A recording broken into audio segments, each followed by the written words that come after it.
सुप्रभात प्यारे बच्चों। मैं आपका हिंदी अध्यापक विनीत पांडे आज आप सभी के लिए आपकी वसंत की पुस्तक से पाठ 15 जिसका नाम नौकर है लेकर उपस्थित हूँ। बच्चों, ये पाठ गांधी जी के जीवन से संबंधित है। गांधी जी कभी किसी में भेदभाव नहीं करते थे, चाहे वो हिंदू हो या मुसलमान हो, चाहे वो किसी भी जाति का हो, किसी भी धर्म का हो, चाहे वो छोटा हो या बड़ा हो, अमीर हो या गरीब हो, चाहे वो मालिक हो या नौकर हो। ठीक है, वो खुद भी कभी मालिक की फीलिंग नहीं रखते थे, वो खुद अपने काम खुद करते थे। इस पाठ में यही वर्णन है कि वो कभी कभी नौकरों का काम भी कर दिया करते थे। आइए पाठ पढ़ते हैं। आश्रम में गांधी कई ऐसे काम भी करते थे जिन्हें आमतौर पर नौकर चाकर करते हैं। देखिए, पहली ही लाइन में बताया गया है ना, आमतौर पर यानी साधारणतः नौकर चाकर ही करते थे। जिस जमाने में वे बैरिस्टरी से हजारों रुपए कमाते थे, उस समय भी वे प्रतिदिन सुबह अपने हाथ से चक्की पर आटा पीसा करते थे। चक्की चलाने में कस्तूरबा यानी उनकी पत्नी जो थी कस्तूरबा गांधी जी और उनके लड़के भी हाथ बटाते थे। इस प्रकार गांधी घर में रोटी बनाने के लिए महीन या मोटा आटा वे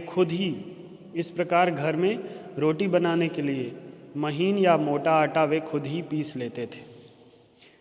साबरमती आश्रम में, जो गांधी जी का आश्रम था, भी गांधी ने पिसाई का काम जारी रखा। वह चक्की को ठीक करने में कभी कभी घंटों मेहनत करते थे। एक बार एक कार्यकर्ता ने कहा कि आश्रम में आटा कम पड़ गया है। आटा पिसवाने में हाथ बटाने के लिए गांधी फौरन उठकर नेक्स्ट पेज पे जाइए, खड़े हो गए। Page number 106, next page. गेहूं पीसने से पहले उसे बीन कर साफ करने पर जोर देते थे। यानी जोर देते थे मतलब ये जरूरी मानते थे, वो उसको महत्व देते थे। कौपीनधारी, इस कौपीन यानी लंगोट होता है, तो इस महान व्यक्ति को अनाज बीनते देखकर उनसे मिलने वाले लोग हैरत में पड़ जाते थे, परेशान हो जाते थे, अचरज में पड़ जाते थे। बाहरी लोगों के सामने शारीरिक मेहनत का काम करते गांधी को शर्म नहीं लगती थी। एक बार उनके पास कॉलेज के कोई छात्र मिलने आए। उनको अंग्रेजी भाषा के अपने ज्ञान का बड़ा गर्व था। किनको? छात्रों को। गांधी से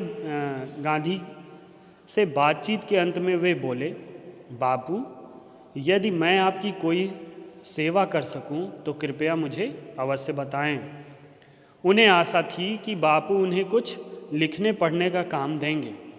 गांधी ने उनके मन की बात ताड़ ली यानी समझ ली, जान ली, और बोले, वो तो ऐसे ही ऊपर से बोल रहे थे, ऊपरी मन से, तो वो समझ गए और वो बोले, अगर आपके पास समय हो तो इस थाली के गेहूं बीन डालिए। आगंतुक यानी जो आए हुए मेहमान थे, आए हुए लोग, आए हुए छात्र बड़ी मुश्किल में पड़ गए। लेकिन अब तो कोई चारा नहीं था, कोई चारा यानी कोई रास्ता नहीं था, कोई उपाय नहीं था। 1 घंटे तक गेहूं बीनने के बाद वह थक गए और गांधी से विदा मांगकर चल दिए। कुछ वर्षों तक गांधी ने आश्रम के भंडार का काम संभालने में मदद दी। सवेरे की प्रार्थना के बाद वे रसोई घर में जाकर सब्जियां छीलते थे। रसोई घर या भंडारे में अगर वे कहीं गंदगी या मकड़ी का जाला देख पाते थे तो अपने साथियों को आड़े हाथों लेना यानी उन्हें सचेत करना, उन्हें बुरा भला कहना, उन्हें डांटना, है ना। उन्हें सब्जी, फल और अनाज के पौष्टिक गुणों का ज्ञान था। वो जानते थे कि कौन सी सब्जी में कौन सा पौष्टिक गुण मिलता है, कौन सा पौष्टिक तत्व मिलता है, कौन से फल में मिलता है, कौन से अनाज में क्या मिलता है। एक बार एक आश्रमवासी ने बिना धोए आलू काट दिए। गांधी ने उन्हें समझाया कि आलू और नींबू को बिना धोए नहीं काटना चाहिए। एक बार एक आश्रमवासी को कुछ ऐसे केले दिए गए जिनके छिलकों पर काले चकत्ते पड़ गए थे। चकत्ते यानी धब्बे, है ना। उसने बहुत बुरा माना। तब गांधी ने उसे समझाया कि ये जल्दी पच जाते हैं और तुम्हें खास तौर पर इसलिए दिए गए हैं कि तुम्हारा हाजमा कमज़ोर है। हाजमा यानी पाचन, ठीक है। गांधी आश्रमवासियों को अक्सर स्वयं ही भोजन परोसते थे। इस कारण वे बेचारे बेस्वाद उबली हुई चीज़ों के विरुद्ध कुछ कह भी नहीं पाते थे। दक्षिण अफ्रीका की एक जेल में वे सैकड़ों कैदियों को दिन में 2 बार भोजन परोसने का कार्य कर भी चुके थे, ठीक है। आश्रम का एक नियम यह था कि सब लोग अपने बर्तन खुद साफ करें। रसोई के बर्तन बारी बारी से कुछ लोग दल बांधकर धोते थे। एक दिन गांधी ने बड़े बड़े पतीलों को खुद साफ करने का काम अपने ऊपर लिया। पतीलों यानी भगोनों को, जिसे आप गांव की भाषा में भदेली बोलते हैं। इन पतीलों की पेंदी में खूब कालिख लगी थी। पेंदी यानी तल में। राख भरे हाथों से वह एक पतीले को खूब जोर जोर से रगड़ने में लगे हुए थे कि तभी कस्तूरबा वहां आ गई। उन्होंने पतीले को पकड़ लिया और बोली, यह काम आपका नहीं है, इसे करने को और बहुत से लोग हैं। गांधी को लगा कि उनकी बात मान लेने में ही बुद्धिमानी है।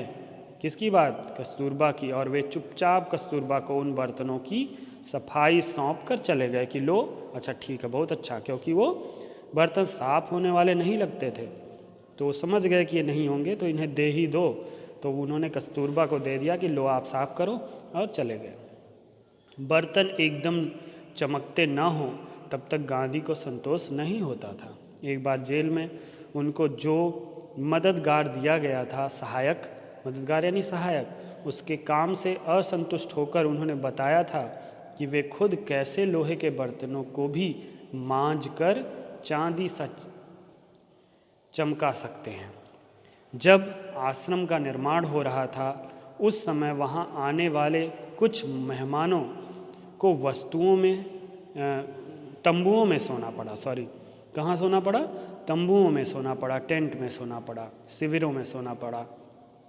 एक नवागत यानी नए आए हुए मेहमान का पता नहीं था कि अपना बिस्तर कहाँ रखना चाहिए, इसलिए उसने बिस्तर को लपेट कर रख दिया और यह पता लगाने गया कि उन्हें कहाँ रखना है। लौटते समय उसने देखा कि गांधी खुद उसका बिस्तर कंधे पर उठाए रखने चले जा रहे हैं।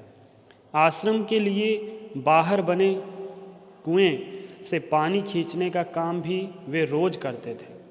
एक दिन गांधी कुछ अस्वस्थ थे यानी बीमार थे और चक्की पर आटा पीसने के काम में हिस्सा बटा चुके थे। उनके एक साथी ने उन्हें थकावट से बचाने के लिए अन्य आश्रमवासियों की सहायता से सभी बड़े छोटे बर्तनों में पानी भर डाला। गांधी को यह बात पसंद नहीं आई। मन में कुछ ठेस भी लगी, है ना, मन दुखी भी हुआ। उन्होंने बच्चों के नहाने का एक टब उठा लिया और कुएं से उसमें पानी भरकर टब को सिर पर उठाकर आश्रम में ले आए। बेचारे कार्यकर्ता को बहुत पछतावा हुआ, है ना, जिसने ये करवाया था काम उसको बहुत पछतावा हुआ।